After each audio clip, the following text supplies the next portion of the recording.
জগন্নাথ বিশ্ববিদ্যালয় শাখা ছাত্র শিবির দেয়াল লিখনের মাধ্যমে যোগসু এবং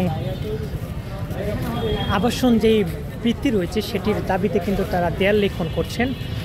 আমরা দেখতে পাচ্ছি জগন্নাথ বিশ্ববিদ্যালয় শাখা ছাত্র শিবিরের সভাপতি এবং সাধারণ সম্পাদক কিন্তু উপস্থিতিতে তাদের একটি দল কিন্তু দেয়াল লিখনই করছেন।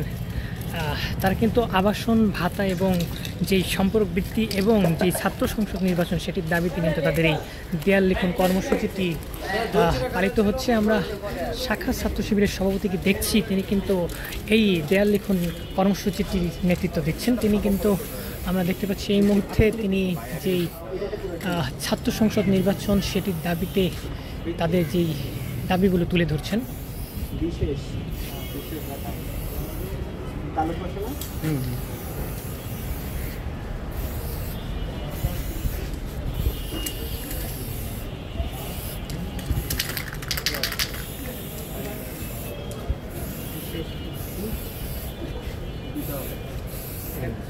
প্রশ্নবোধক আসলে আমরা বাংলাদেশ ইসলামী ছাত্র শিবিরের পক্ষ থেকে আপনি জানেন আমরা বিশ্ববিদ্যালয় প্রশাসনের সাথে দেখা করেছি। তারা আমাদেরকে যে আশ্বস্ত করেছে আমরা এতে আসলে সন্তুষ্ট হতে পারিনি। তারা স্পেসিফিক আমাদের কিছু বলতে পারেনি। আমরা তাদেরকে এক সপ্তাহের জন্য কিছু বিষয়ে আলটিমেটাম দিয়েছি। আশা করি তারা এগুলো এক সপ্তাহের ভিতর বাস্তবায়ন করতে পারবে।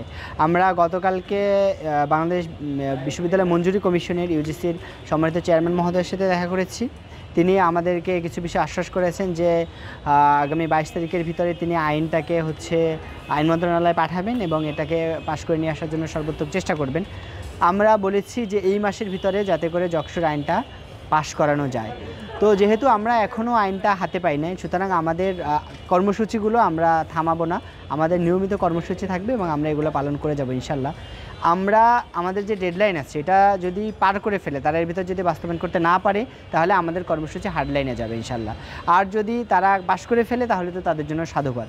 আর এই পাশ করার মাঝে আমাদের সফট কর্মসূচিগুলো চলমান থাকবে এবং আমরা মনে করি তারা এই মাসের ভিতরে যকসুর যে আমাদের নীতিমালা এটা পাশ করে নিয়ে আসবে ইনশাল্লাহ। এবং আগামী নভেম্বরের ভিতরে তারা যকসু যে জগন্নাথ বিশ্ববিদ্যালয়ের ছাত্রদের যে প্রাণের দাবি এটা বাস্তবায়ন করতে সক্ষম হবে বলে আমরা বিশ্বাস করি। আর যদি না করতে পারে তাহলে আমরা আমাদের কর্মসূচিকে আরও হার্ড লাইনে নিয়ে যাব এবং যেভাবে হোক আমরা শিক্ষার্থীদের এই অধিকার আদায় করেই ছাড়বো ইনশাল্লাহ। জি, আসলে ঢাকা ইউনিভার্সিটি এবং জাহাঙ্গীরনগর ইউনিভার্সিটির শিক্ষার্থীরা বাংলাদেশ ইসলামী ছাত্র শিবিরের উপর আস্থা রেখেছে।